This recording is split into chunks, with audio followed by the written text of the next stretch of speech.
Most everyone here will work in an office environment of some type, if not already. That is the primary reason for going to college, to get a better paying job that challenges our intellect and not just our backs. So I would like to persuade you to use some of the tips for office survival that I have learned over the past 8 years. There's 3 topics I'd like to discuss today. The first one being company business plan, then company changes, and then employee performance review. All offices have a structured plan of operation called a business plan, which is basically the creation of company objectives for how things should be run. Management will ask you to gather information, and then they're going to ignore it.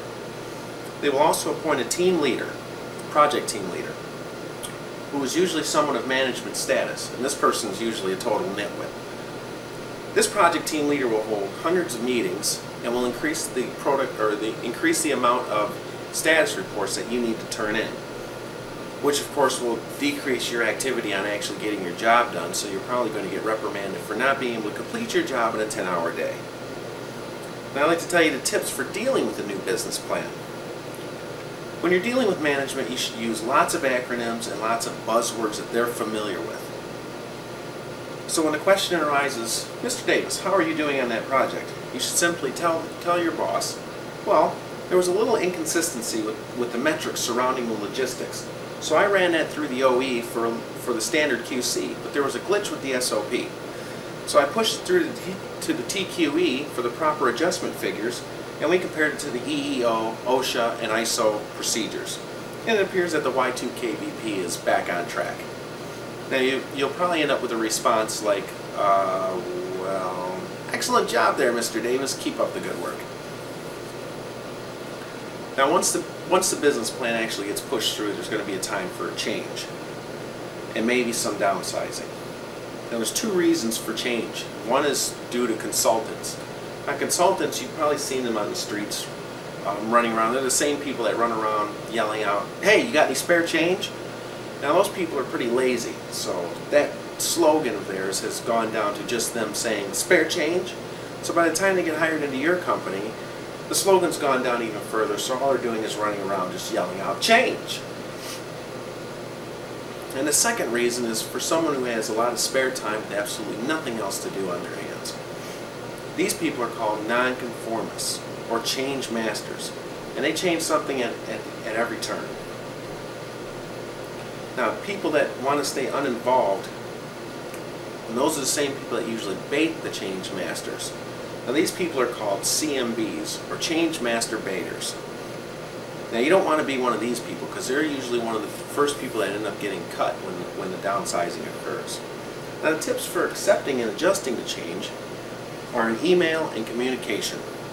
Remember, someone will get the shaft when the change occurs, and the idea is to string everyone along to help out with the change, and then to be able to weed out the losers or find out who those actual losers are that are going to get shafted.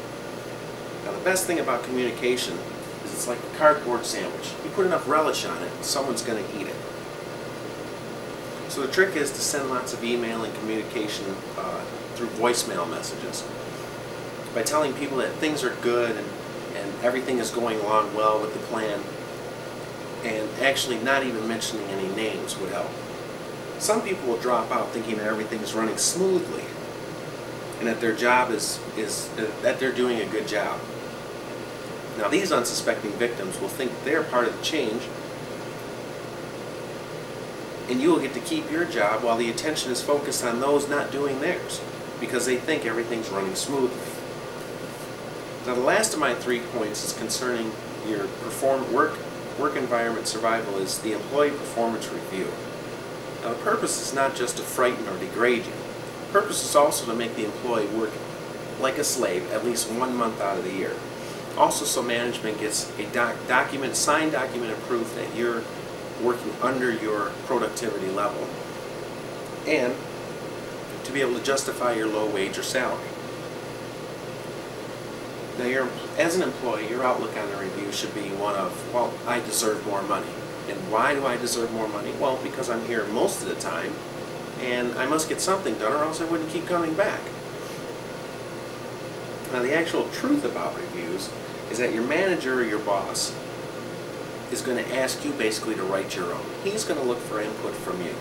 Now they don't want to have any disgruntled employees, so that's another reason why they're going to ask you for your input. So the last and final tips I'd like to give you involve your input. And these are the most important tips I can give you today. Now you don't want to dig your own grave, so you must be prepared to give a buffalo chip version of accomplishments. List projects that you've worked on, projects you wanted to work on, or even thought about working on. List money lost could-haves. If you were on a project where you screwed something up and the company lost money, well, tell them how they could have lost even more money if you had screwed up in a totally different direction. And count this as a cost avoidance. Managers love that. Now the number 3 tip is to include testimonials from unverifiable sources. Like, managers are too lazy to prove or verify your sources, and your personal file is also confidential, so the person that you're saying said something about you would never be able to actually find out whether or not he said that. And the number 4 tip is to include past accomplishments and future wannabe accomplishments. Managers have no sense of time, because if they did, they wouldn't ask you to do 6 months of work in 2 weeks worth of time. And the number 5 is to surround yourself with losers. I can't stress this one enough, people. This is the most important step. Don't work in groups with highly qualified people. If you do, talk to your boss into recruiting a few losers. Losers are your friends. Their gross incompetence helps pay your salary, and the money they won't get, you will. And lastly, if all else fails, subscribe to Guns and Ammo and then tell your manager you need to take some personal time to work out a few issues. And I know that there's a lot of tips that I've given you, but they work. So in closing, remember, all companies have similar ways of doing things. The trick is to stay a step ahead of the politics, and using some of the tips I have suggested will help you get there.